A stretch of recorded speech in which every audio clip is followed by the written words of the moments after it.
안녕하세요, 여러분. 김용환 목사입니다. 오늘은 생각 바꾸기를 통한 마음 치유 10번째 시간입니다.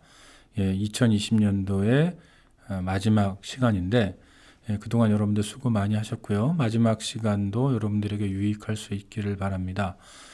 우리가 지난주에 당위적 생각에 대해서 알아봤습니다. 자기 자신과 타인에 대한 당위적 생각에 대해서 살펴봤고요.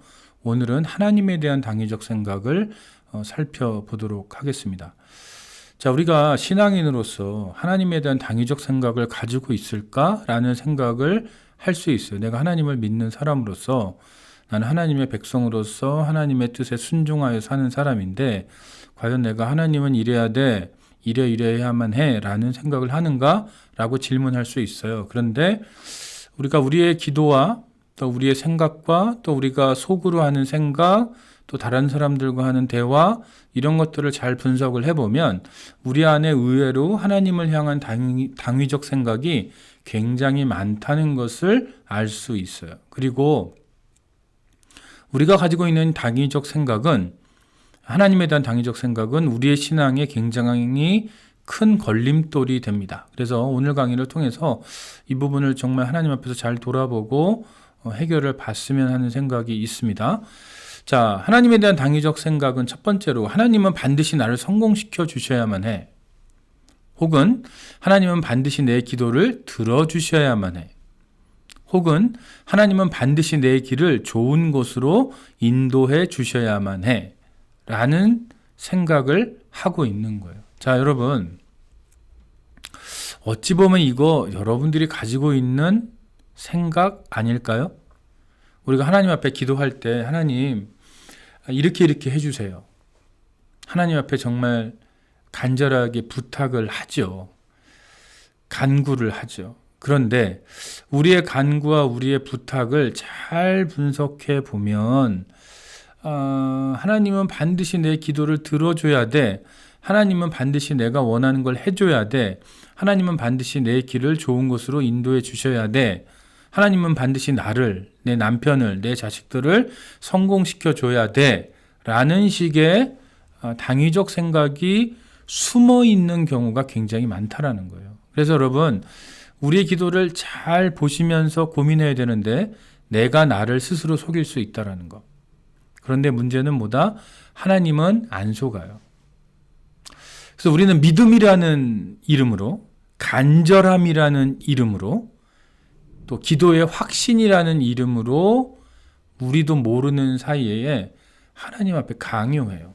하나님에 대한 당위적 생각을 가지고, 하나님 이거 안 해주면 안 돼요. 하나님은 이렇게 해주셔야만 하는 분이에요. 라고 당위적 생각으로 하나님 앞에 이렇게 강요할 때가 많다라는 거예요. 그런데 여러분, 신앙의 본질을 고민해 볼 필요가 있어요. 하나님은 왕이신 하나님이에요. 그렇죠? 왕이신 하나님이고, 우리의 신앙의 본질은 왕이신 하나님을 섬기는 거고, 왕의 통치에 굴복하는 게 우리 신앙의 본질이에요. 다시 말해서 내가 원하는 것을 하나님 앞에 간절히 아뢰므로 말미암아 응답을 받는 게 신앙의 최우선 과제가 아니라는 거예요. 우리는 하나님의 백성이고 하나님의 자녀로서 우리가 원하는 것들, 우리에게 필요한 것들을 하나님 앞에 아뢰일 수 있어요. 당연해요. 그런데 더 중요한 건 뭐냐? 하나님이 누구냐라는 거예요. 우리의 섬김의 대상이고, 우리의 예배의 대상이고, 우리의 경배의 대상이에요. 그러니까 어떻게 돼요? 하나님은 왕이신 하나님이기 때문에 나는 그 왕이신 하나님의 통치에 굴복하는 것, 이게 신앙의 본질이라는 거예요. 내가 기도하고 내가 응답받는 거, 그건 두 번째, 세 번째란 얘기예요. 그런데 우리의 신앙을 잘 돌이켜보면 하나님에 대한 당위적 생각으로 인해서 내가 기도하고 내 필요를 하나님이 채워줘야만 한다라는 그 생각이 우리 신앙에 제일 앞서 나와 있는 경우가 꽤 있다라는 거예요. 그래서 하나님을 내 마음대로, 내 의지대로, 내 임의로, 여기 오타가 있네요. 임의로인데 임의로라고 돼 있네요. 여러분 고쳐주세요. 죄송합니다. 임의로 부릴 수 있는 알라딘의 요술 램프처럼 여기는 경우가 있다라는 거예요. 여러분, 내가 기도해서 하나님의 응답을 받는 축복, 귀한 거예요. 맞아요. 귀해요. 그러나 그거보다 더 귀한 것은 하나님의 뜻에 내 뜻을 복종시키는 것이 더 귀한 거예요. 그래서 우리가 하나님 앞에 간구할 때, 내 필요를 아뢰을 때도 우리가 좀 더 겸손할 필요가 있다. 그리고 하나님에 대한 당위적 생각을 가지고 있는지를 돌이켜볼 필요가 있다라는 거예요. 자, 그러면 내가 하나님에 대한 당위적 생각을 가지고 있는지 가지고 있지 않은지를 어떻게 할 수 있을까? 하나님께 상처받는 사람들. 자, 신앙생활 하다요, 시험에 드시는 분들이 있어요. 내가 기도했는데, 내가 헌신했는데, 내가 하나님의 교회를 위해서 이렇게 봉사했는데, 내가 이렇게 새벽 제단을 쌓았고, 내가 금식을 했고, 내가 철야를 했고, 성경 필사를 했고, 말씀 묵상을 했고, 다양하게 교회 봉사를 했고, 이런 것들이 있어요. 그런데 내가 그런 것들을 했음에도 불구하고 하나님이 내 뜻대로 움직여주지 않을 때, 그럴 때 하나님에 대해서 실망하고 신앙을 버리는 사람들, 하나님께 상처받는 사람들, 이건 뭐예요? 여러분, 하나님께 상처받는 것 자체가 뭐에 대한 증거냐면 내가 하나님에 대한 당위적 생각을 가지고 있다는 증거예요. 제가 지난주에 그랬죠. 사람들에게 상처를 주고 상처를 받는 가장 좋은 방법은 타인에 대한 당위적 생각을 갖는 거라 그랬어요. 그죠, 여러분? 예. 내가 누군가에게 상처받고 있다면, 또 누군가에게 상처 주고 있다면 대부분은 그건 뭐냐면 내가 그 사람에 대한 당위적 생각을 가지고 있을 때 그래요. 마찬가지로 우리가 신앙생활하면서 시험에 드는 것이 뭐냐?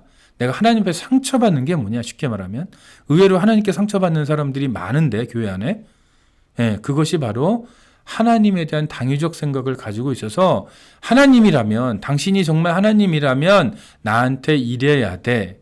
하나님 이렇게 해주셔야 돼요. 정말 하나님 살아있다면 나한테 이렇게 해주셔야 돼요.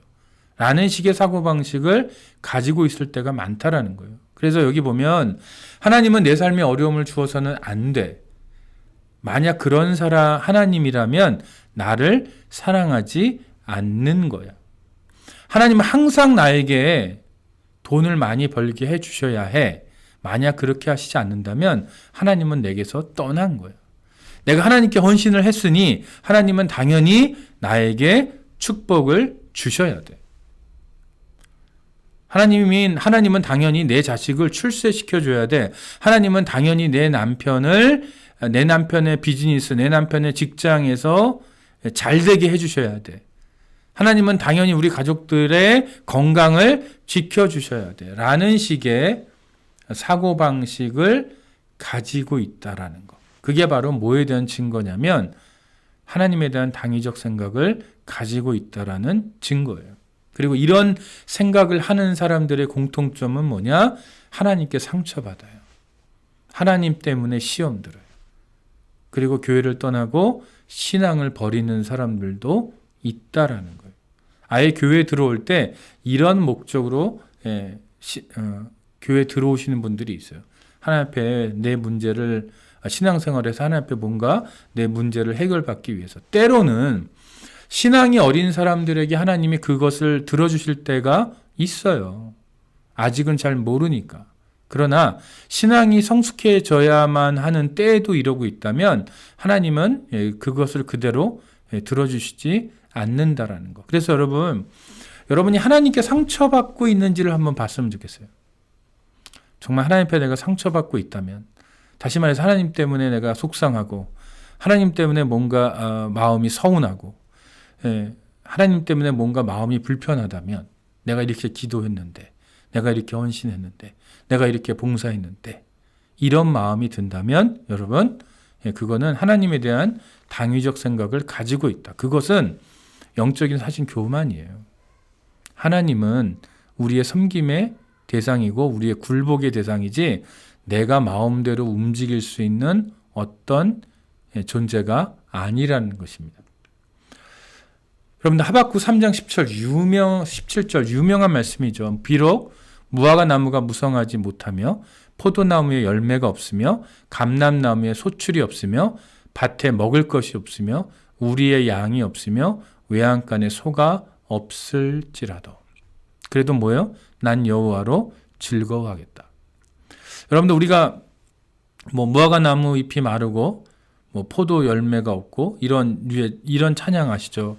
경쾌하게 부르는 찬양인데 사실 하박국 3장 17절은요 이렇게 경쾌하게 부를 수 있는 찬양이 아니에요. 왜냐하면 하박국 자체가 이 모든 것들이 없어도 실제로 없었거든요. 그 당시 하나님의 징계 가운데 정말 하박국 선지자 당시의 삶이 너무나도 각박했단 말이에요. 그런데 하박국 선지자가 고백하는 건 뭐냐면 이 모든 것들이 없어도 나는 뭐예요? 여호와 하나님 한 분만으로 내가 기뻐하겠다. 이건 절규예요. 그렇게 가볍게 기쁘게 부르는 찬송가가 될 수 없는 가사예요. 사실은 그 곡을 누가 만들었는지 모르지만 잘못 만든 거죠. 절규하는 가사인데 그걸 기쁨의 노래로 표현했다는 것은 문제가 있다라는 거예요. 자, 그래서 여러분 하박국 3장 17절 여기서의 포인트는 뭐예요? 하나님을 내 뜻대로 움직이겠다는 게 아니에요. 하나님은 이래야 돼요. 이게 아니란 얘기예요. 그럼 뭐 하는 거예요? 하나님 그래도 내가 하나님의 통치에 굴복하겠습니다. 로마서 9장 20절 이 사람아 내가 누구이기에 감히 하나님께 반문하느냐? 지음을 받은 물건이 지은 자에게 어찌 나를 이같이 만들었느냐 말하겠느냐. 여러분 우리는 지음을 받은 물건이고 하나님은 지은 자예요. 우리는 지음받은 존재예요. 하나님은 우리를 지으신 자예요. 어찌 나를 이같이 만들었느냐 말하겠느냐? 그럴 수 없다라는 거예요. 그러면 여기서는 하나님에 대한 당위적 생각이 하박국서나 로마서에 없죠. 하나님은 나를 이렇게 똑똑하게 만들어줘야 돼. 하나님은 나를 이쁘게 만들어줘야 돼. 하나님은 나를 멋있게 만들어줘야 돼. 하나님은 나를 건강하게 만들어줘야 돼.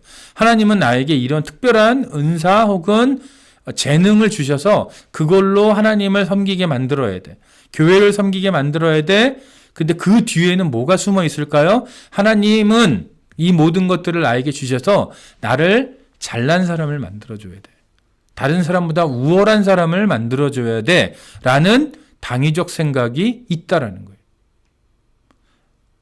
무화과 나무가 무성하고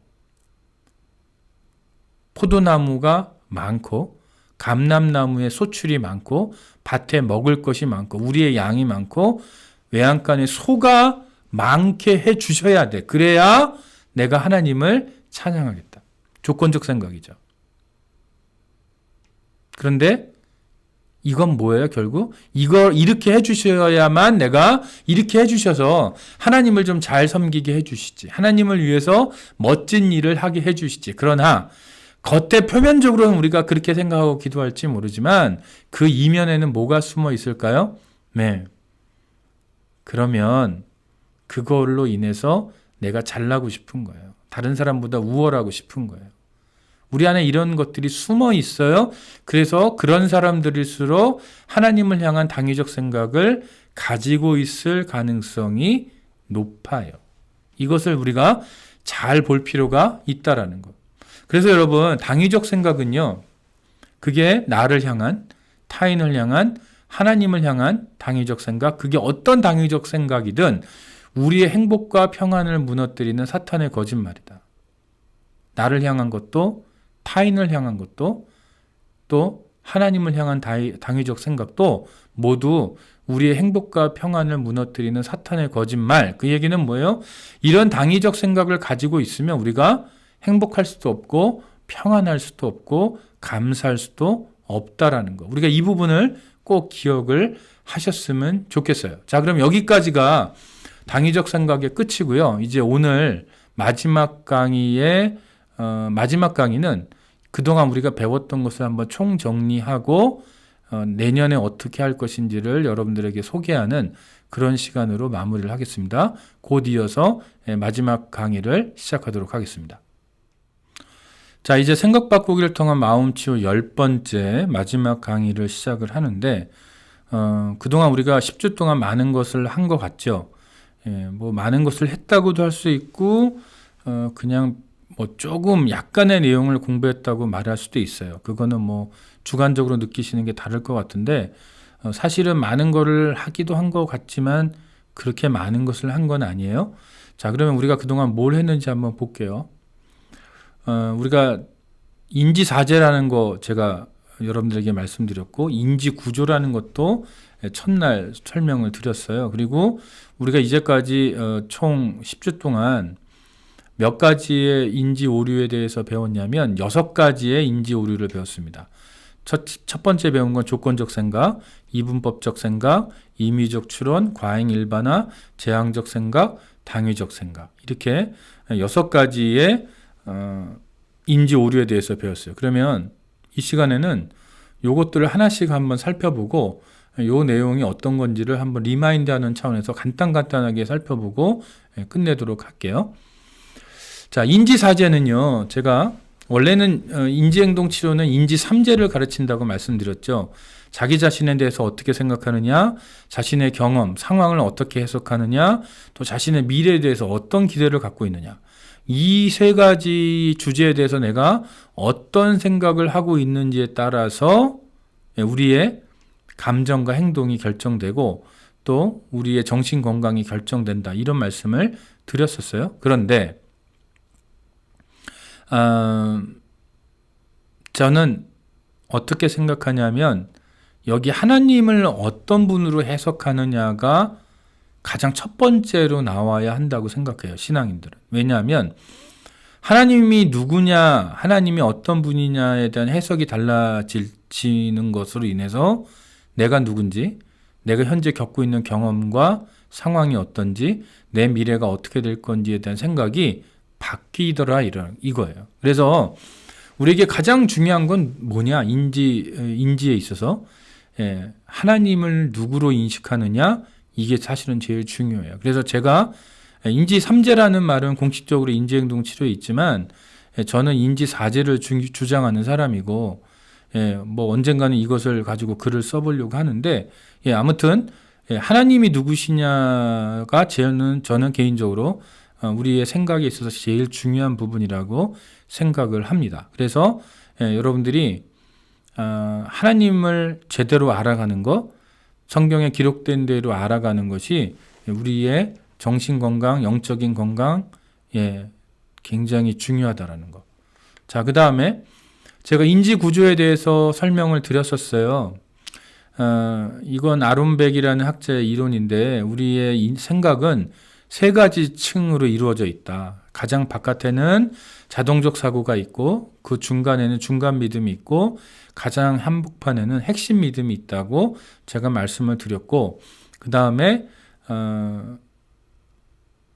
자동적 사고를 알아내서 중간 믿음을 발견하고 또 핵심 믿음을 발견하는 것. 그래서 핵심 믿음을 고치는 것이 가장 핵심이라고 그랬어요. 우리가 6가지의 인지 오류를 배웠잖아요. 그게 어디에 들어가는 거냐면 다 중간 믿음에 들어가는 거예요. 규칙, 태도, 어떤 가정들. 그래서 우리가 이제까지 배웠던 것들은 다 사실은 중간 믿음에 해당되는 내용이라고 보시면 되겠습니다. 자, 이 부분은 여러분의 머릿속에 잘 두시고요.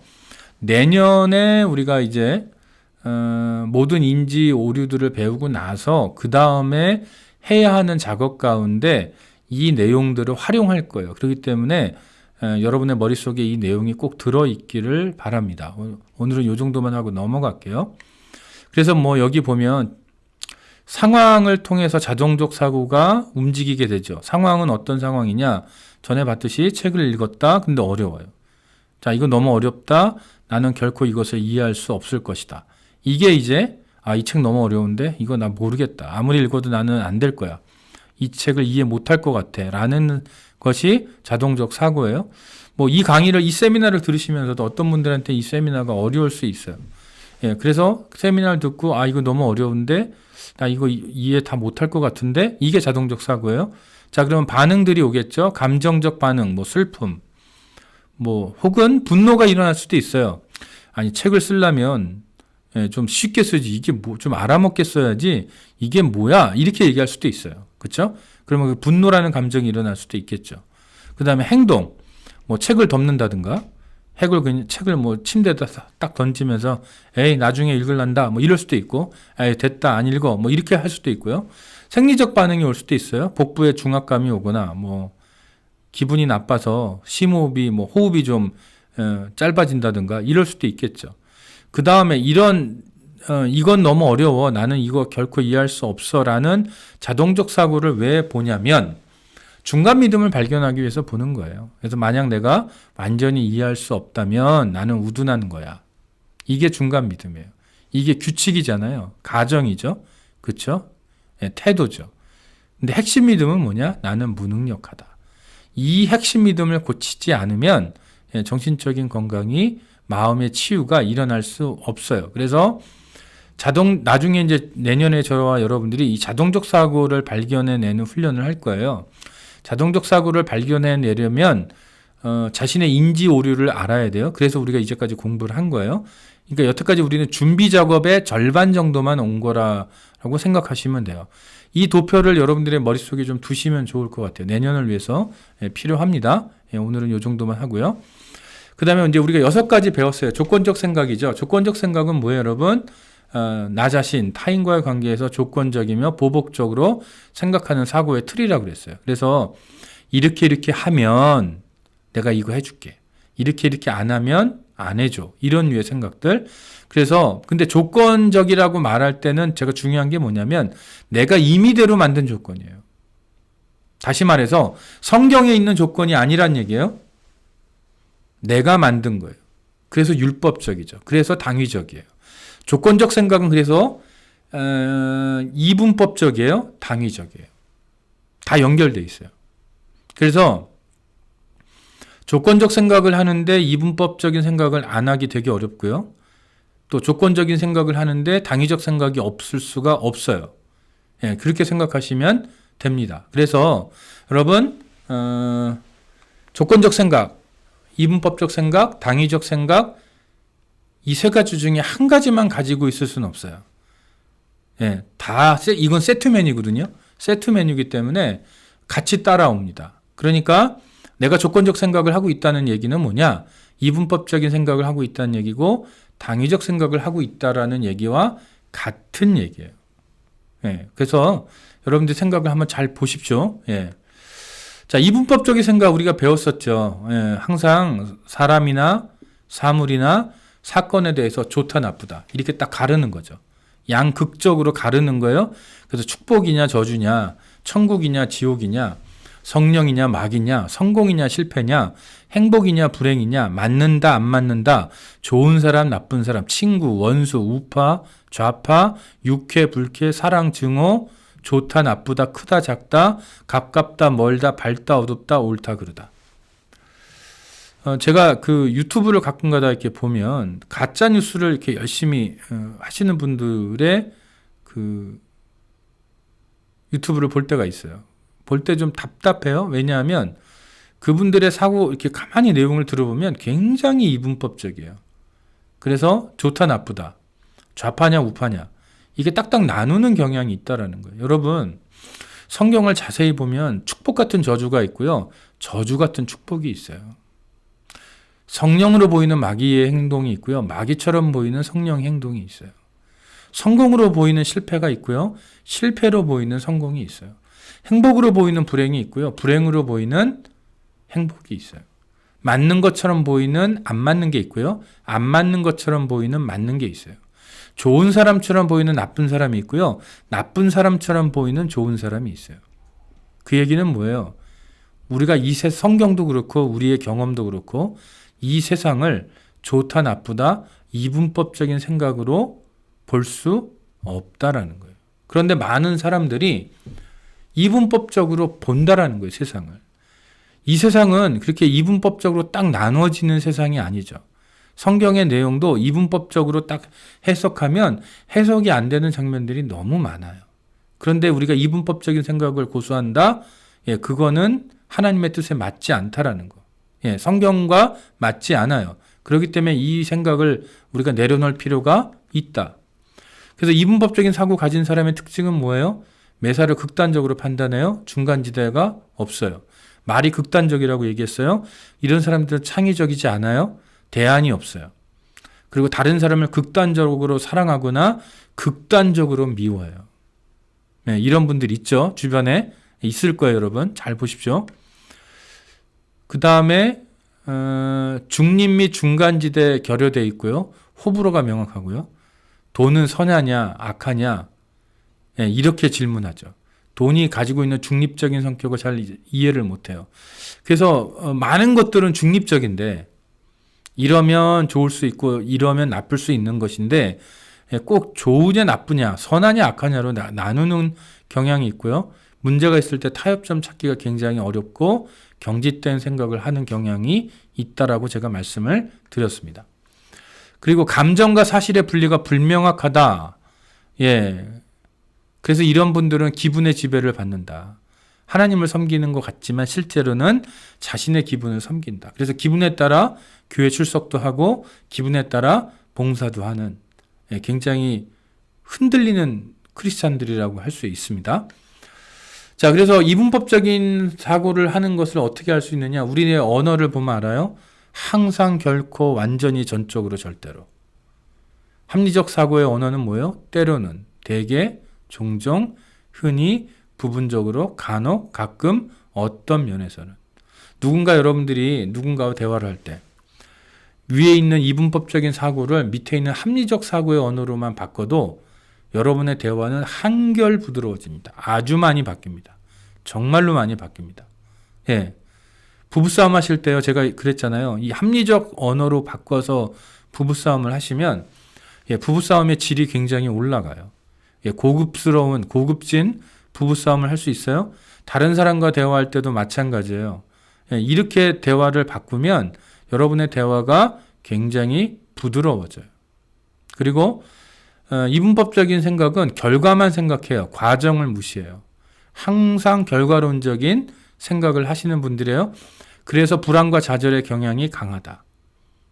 과정을 안 보고 결과만 보기 때문에 불안하고 좌절도 쉽게 하는 성향이 있고, 다이어트 실패 잘한다고 제가 말씀드렸죠, 여러분. 여러분들 다이어트를 이제까지 실시한 분들이 많이 있을 텐데 다이어트를 실패하고 있다면 제가 얘기했잖아요. 100%를 목표로 뛰었지만 50%의 결과를 얻었다면 그건 실패한 게 아니고 50%의 성공을 한 거라고. 그런데 이분법적인 사고를 갖고 있는 분들은 뭐예요? 100%를 원했는데 100%가 안 나오면 그건 실패한 거죠. 그러면 어떻게 돼요? 다이어트에 해봐도 소용이 없구나. 사실 50% 성공한 건데 100% 실패했다고 여기기 때문에 다이어트를 쉽게 그만두는 경향이 있고, 그러기 때문에 중독의 성향이 강하다. 왜? 의존적이죠. 그런 분들은. 그래서 알코올이나 약물이나 일이나 권력이나 종교에 중독되는 경향이 많다. 자, 그 다음에 사건이나 사물을 다양한 시각에서 보다 객관적으로 볼 수 있는 능력이 떨어지고 우울증도 쉽게 오고요. 쉽게 와요. 이런 분들일수록 우울증이 쉽게 오고, 그리고 완벽주의자들이 여기에 들어가요. 그리고 실패에 대한 높은 두려움이 있으니까 불안하겠죠. 그러니까 우울증 오겠죠. 50% 성공했는데 그걸 100%의 실패로 여기니까 어때요? 쉽게 우울해지겠죠. 그러니까 아예 실패할 가능성이 있으면 시도를 안 해요. 그러니까 옆에 있는 사람들이 보면 굉장히 게을러 보여요.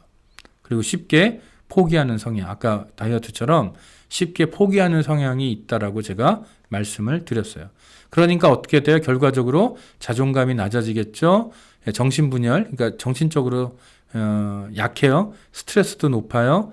그러니까 성취도는 낮겠죠. 학업 성적도 낮겠죠. 그리고 다른 사람을 비난해요. 왜 비난해요? 좋다 나쁘다로 딱 보니까 나쁘다고 판단하면 쉽게 비난하고 쉽게 무시하고 쉽게 오해해요. 쉽게 거절하고 잘 싸워요. 이게 바로 이분법적인 사람들의 특징이라고 제가 말씀을 드렸어요. 자, 임의적 추론을 봅니다. 임의적 추론은 어때요? 제가 뭐라고 그랬냐면 결론을 지지하는 증거가 없어요. 증거가 없어요. 그리고 증거가 결론과 반대돼요. 그런데 어때요? 그럼에도 불구하고 내가 원하는 결론을 이끌어내요. 그러니까 말 그대로 소설을 쓰는 거예요. 근데 소설을 써놓고 믿어요.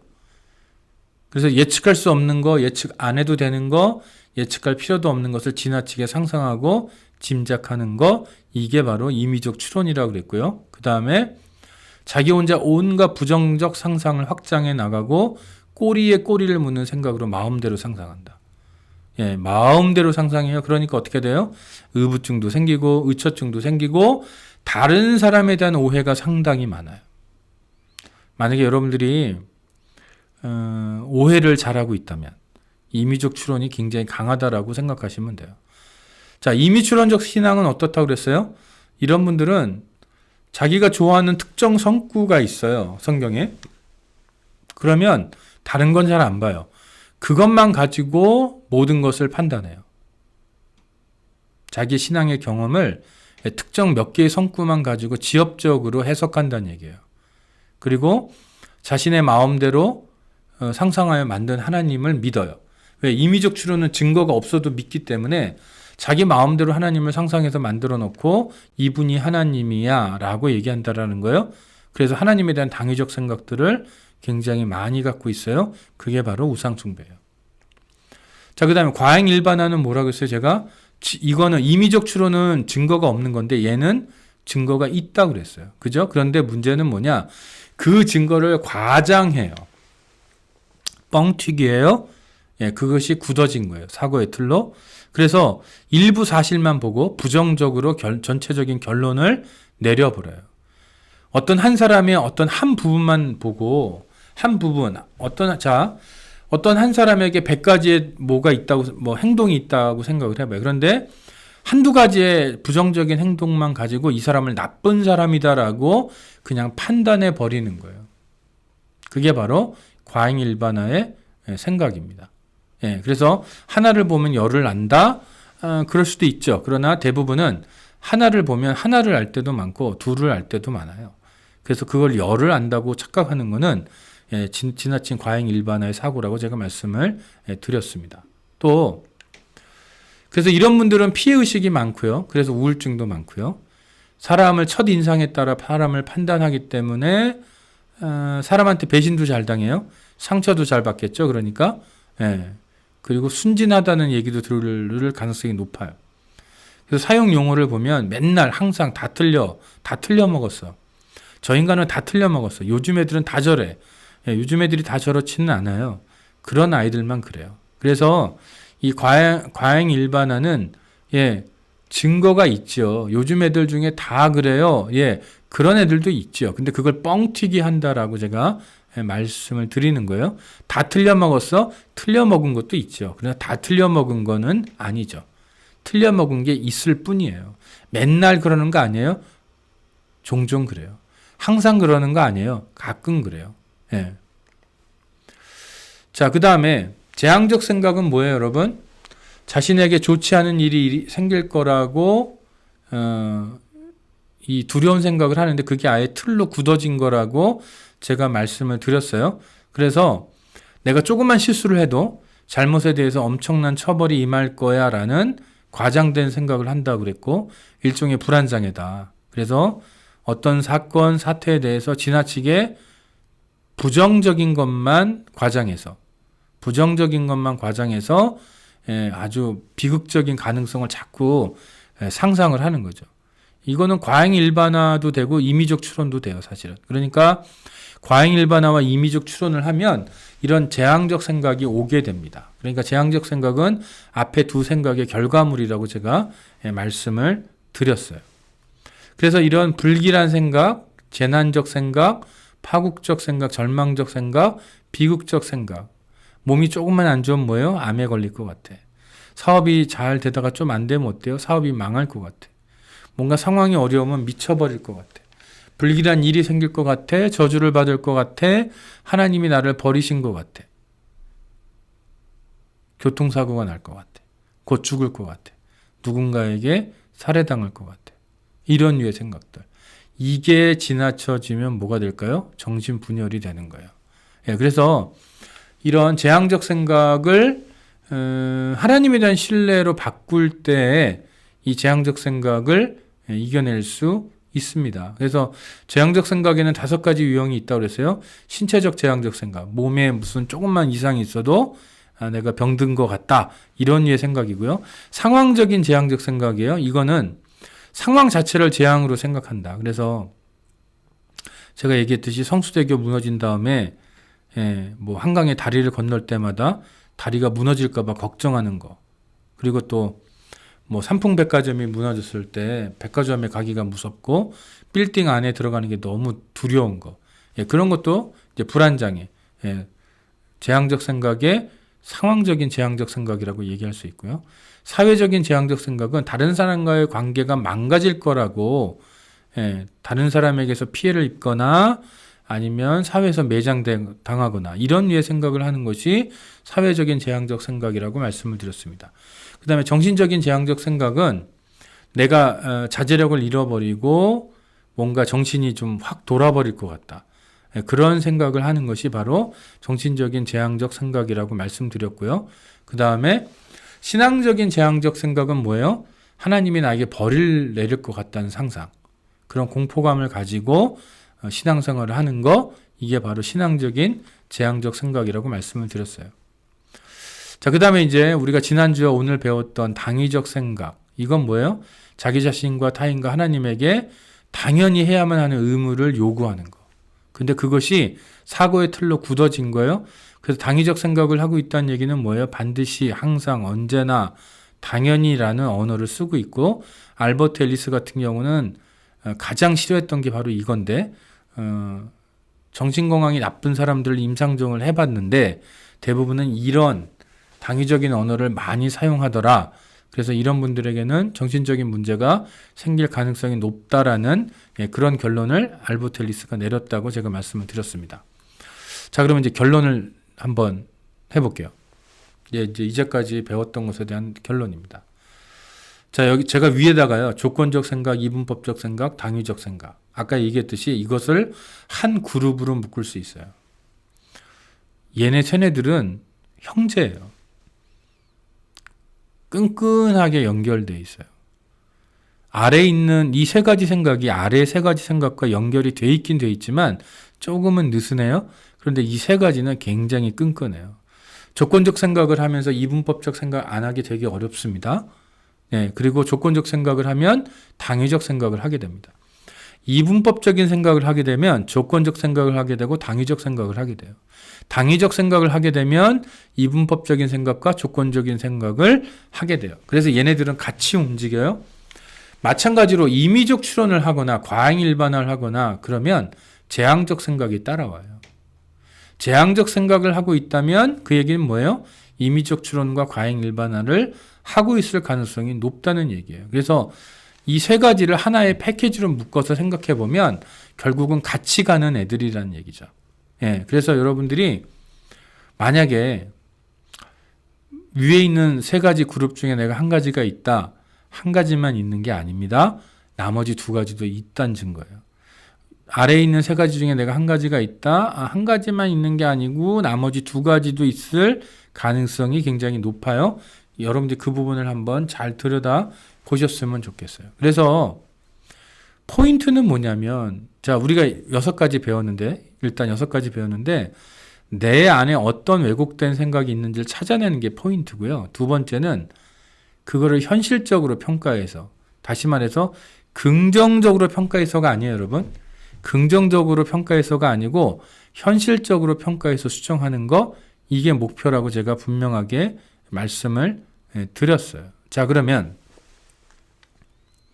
이게 이제까지 배운 것에 대한 총 결론인데, 여러분들에게 다시 말씀드리는 거는 이 6가지의 인지 오류를 잘 공부하셔서 여러분의 머릿속에 잘 두셨으면 좋겠고, 그 다음에 여러분이 여러분의 안에 있는 이 인지 오류를 찾아보는 훈련을 좀 했으면 좋겠어요. 지금은 찾아내기를 하는 시간이에요. 아직은 평가하고 수정하는 게 아니고 찾아내는 시간을 하고 있는 거예요. 자, 그러면 내년엔 뭐 할 거냐?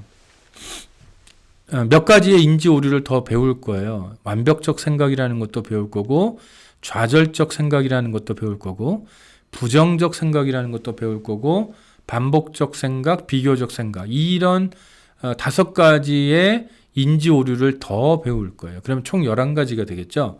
그 다음에 이 11가지를 다 배우고 나서 내 안에 어떤 인지 오류가 있는지를 발견하는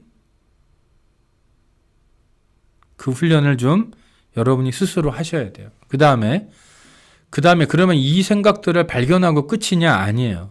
얘네들을 어떻게 거부할 거냐, 어떻게 몰아낼 거냐를 제가 알려드릴 거예요. 그 다음에 제 생각에는 이렇게 5가지 더 인지 오류의 5가지의 인지 오류를 더 배우고 나서 또 나쁜 생각 거부하기와 몰아내기를 배우면 아마도 10주가 또 지나가지 않을까. 이번에 해본 경험상 제 느낌으로는 아마 요 정도 하면 10주가 더 지나갈 것 같아요. 그러면 내년 봄에 아마 요걸 가지고 10주를 더 할 가능성이 높고요. 그리고 나서 이제 제가 기대하는 거는, 그리고 이제 이게 끝나면, 두 번째 10주가 끝나면 그 다음에는 교회에 모일 수 있지 않을까? 이 생각을 하고 있고 이 기대를 하고 있어요.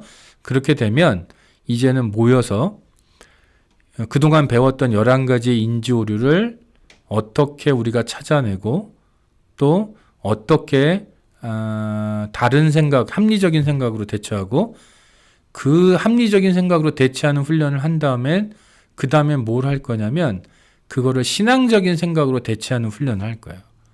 그래서 그것을 쉐어링도 하고 그룹별로 실제로 해보는, 그래서 여러분들이 숙제도 해와야 되고, 그때는 일종의 일기 쓰기 비슷하게 숙제도 해와서 자기 자신을 좀 오픈하고 같이 공유하고, 그 다음에 그런 것들을 이제는 모임을 통해서가 아니고 집에서도 혼자 할 수 있는 그런 툴들을 제가 가르쳐 드릴 건데, 그게 아마도 한 5주, 그래서 내년 봄에 10주 정도 더 이론적인 걸 배우고 준비 작업하는 거예요. 실전 연습을 하기 위한 준비 작업을 하는 겁니다. 그러고 나서 나중에 한 5주 정도의 실전 연습 시간을 가진 다음에 요 클래스를, 요 세미나를 마치는 걸로 하면 어떨까라는 계획을 제가 지금 갖고 있어요.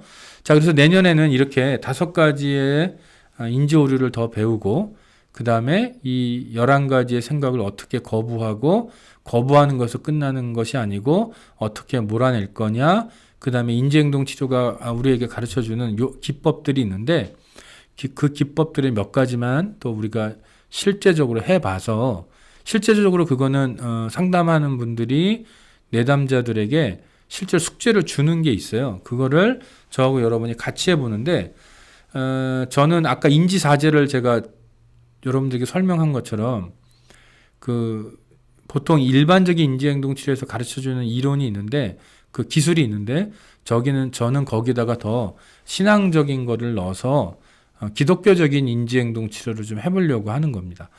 자, 그래서 이렇게 내년도는 꾸려가려고 하고요. 여러분들 그동안 10주 동안 긴 시간인데 저와 함께 해주셔서 감사하고요.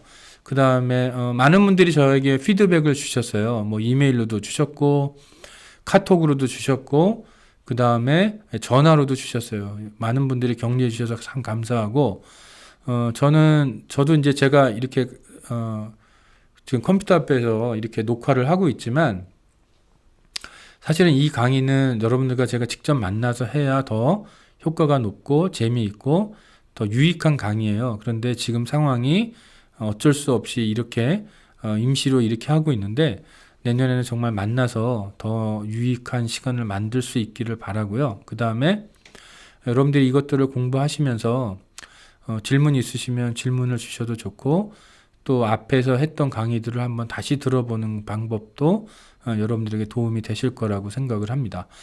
자, 그러면 10주 동안 여러분들 고생 많이 하셨고요. 또 다가오는 성탄절, 또 연말 연시 여러분들 행복하게 잘 보내시고, 내년에 다시 2차의 10주 계획으로 또 만나도록 하겠습니다. 여러분들 그동안 수고 많이 하셨습니다. 감사합니다.